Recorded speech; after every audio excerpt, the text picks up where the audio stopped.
Unatafuta nyumba ya hadhi yenye nafasi kubwa na muundo wa kisasa? Hii ni fursa yako. Nyumba inauzwa kwa bei ya shilingi milioni 55. Ipo Chanika Zingiziwa, wilaya ya Ilala, Dar es Salaam.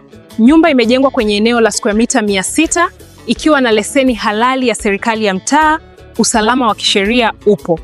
Ina vyumba 4 vya kulala, 2 kati yake ni master bedroom, ikikupa faraja ya hali ya juu na nafasi ya kutosha kwa familia. Ndani utapata sitting room kubwa, dining room ya kisasa, jiko, store na public toilet, muundo unaokidhi mahitaji ya maisha ya kisasa. Huduma zote muhimu za kijamii zipo karibu, kama vile maji safi, umeme wa uhakika, barabara nzuri, shule ya msingi na sekondari pamoja na hospitali.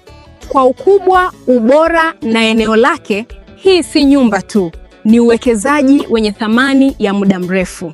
Kwa mawasiliano ya haraka, piga simu sasa kupitia namba zinazopita hapo chini, na zote zinapatikana WhatsApp na normal call muda wote. Haki Kazi Company, mshirika wako wa uhakika katika uuzaji wa nyumba, viwanja na mashamba. Karibu ofisini kwetu Chanika Zingiziwa Hospital.